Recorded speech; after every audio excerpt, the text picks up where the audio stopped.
Welcome to Foster Career Experience, a podcast featuring interviews with people who've had experience with the foster care system about their lives, their career journeys, and their stories of navigating the workplace. We all bring unique histories with us on our jobs, and by understanding each other's experiences, we can make the workplace better for everyone. Today's episode features Claudia, a millennial who works in the financial services industry. I know people's like, you're late, you're in your 30s, you started late. But to me, I feel like I'm where I want to be.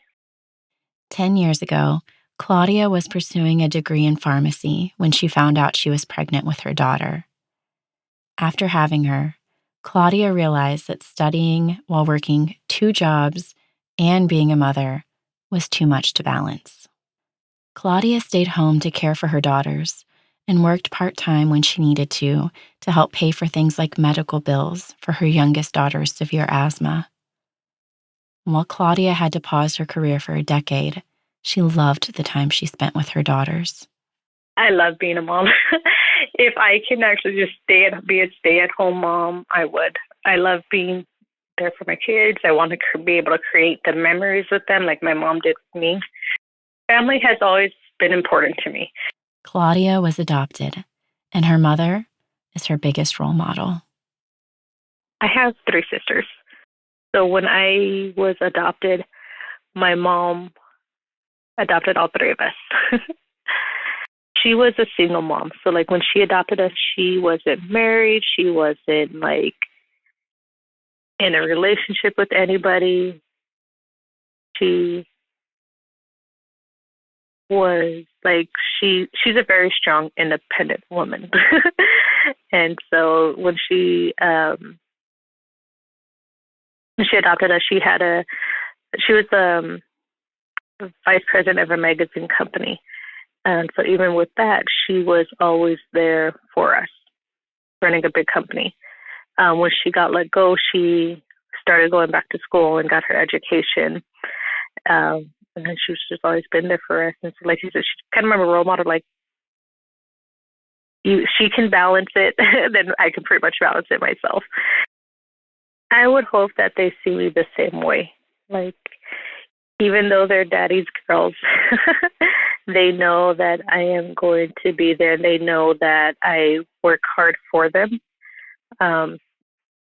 My daughter is like, it's Mother's Day, and they write you those little cards, or your birthday, they write you little cards. They always put, thank you for always working hard and providing for us, or thank you for being there for me. So they understand and they can see it, which has been it's always been important to me, because that they're aware of what I do for them, because everything I do is for them. 2 years ago, once both of her daughters were in elementary school, Claudia began working full-time at a financial institution. I was definitely nervous because I wasn't sure I was going to get the job because I had no financial background. Claudia was nervous when she started job searching. She had been told no to opportunities with other companies due to her lack of experience in the field. However, her interview experience with her current employer was much different. My manager now, he was very nice, and he was like, okay, well, don't worry about it. We can get you there. We can make sure we get you the training classes. And they did. Claudia received training on a variety of financial topics. However, soon after Claudia started her new job, the pandemic hit, and her 2 daughters were sent home to do school online. So the first 9 weeks, my kids stayed at home. And that part was a struggle. But after the Zoom, like, my oldest one, she's like, I don't get this. And I was like, she's trying to do her homework, but I'm on a call with the member. And I'm just like, well, I can't help you. And when I doing that, I felt like I was like kind of like neglecting them, even though I was just working. While the pandemic was immeasurably hard for her, Claudia felt like her company supported her as a parent. Because Claudia's daughter was at a greater risk for COVID, Claudia's company approved for her to work at home even after her coworkers returned to the office.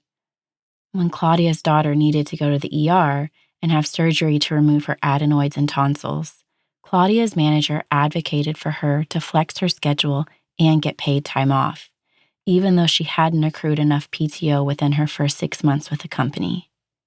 Likewise, when Claudia learned about an opportunity post-pandemic to chaperone her daughter's field trip with less than a week's notice, her manager told her that she should go and that she didn't need to worry about finding someone to cover her shift. It's more like a family dynamic, not just workplace. I connected with one of the girls. She's the one that started helping me budget. Like, I need to get better at budgeting. So she's like, well, let me give you the budgeting sheet that I work with. And she sat down and talked to me about that. Another one would give me advice like, oh, yeah, well, if you want to get here, you need to do this. Or she was even about talking about kids, like, oh, well, maybe you should try this with your daughter. It's her anxiety. It's, even if people leave, I still have a good connection with them. Another one of Claudia's favorite things about her job is that she gets to help others. Like, I like to help people.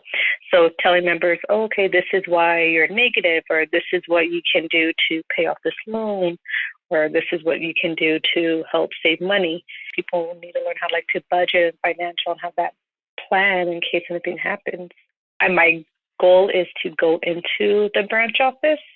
That way I can sit down and help members. Currently, Claudia works at the financial institution's call center. To work at a branch office or to advance to certain levels requires a bachelor's degree. So Claudia went back to college last fall, and she's majoring in business management. Sometimes it's a little bit of a struggle with work or family. You have to do time management. So I had to find time to, something I had to work on, making a planner, setting times of when I want to do my paper or when I can do the paper and actually read. But it's not as stressful as I thought it would be. Claudia wants to keep growing in her career while continuing to put her family first. I want to be able to retire from this career. So I want to be able to be there long term. I want to make sure it's a stable job and be able to retire there. I feel like I'm where I'm supposed to be, even though I had to take a couple detours to get there. I feel like you said earlier, we kind of have to teach ourselves to grow up. I don't think if I would have did full time back then, and I don't think I would have be where I am today, I guess I should say. If I went for full time, I would have just pushed myself in a direction that I wouldn't have loved myself. I wouldn't have been able to be there with my kids and be there for my kids. Now Claudia has a career where she gets to help others and be there for her family. Life is full of detours, but Claudia knows what's important to her, and she's working hard to build the future that she wants for herself, her family, and her community. Thanks for listening to this episode. This podcast was created and hosted by me, Sam Heimbach. It was produced by Zachary Webb. Podcast art and website design are by Hannah Fenvez of HMF Design.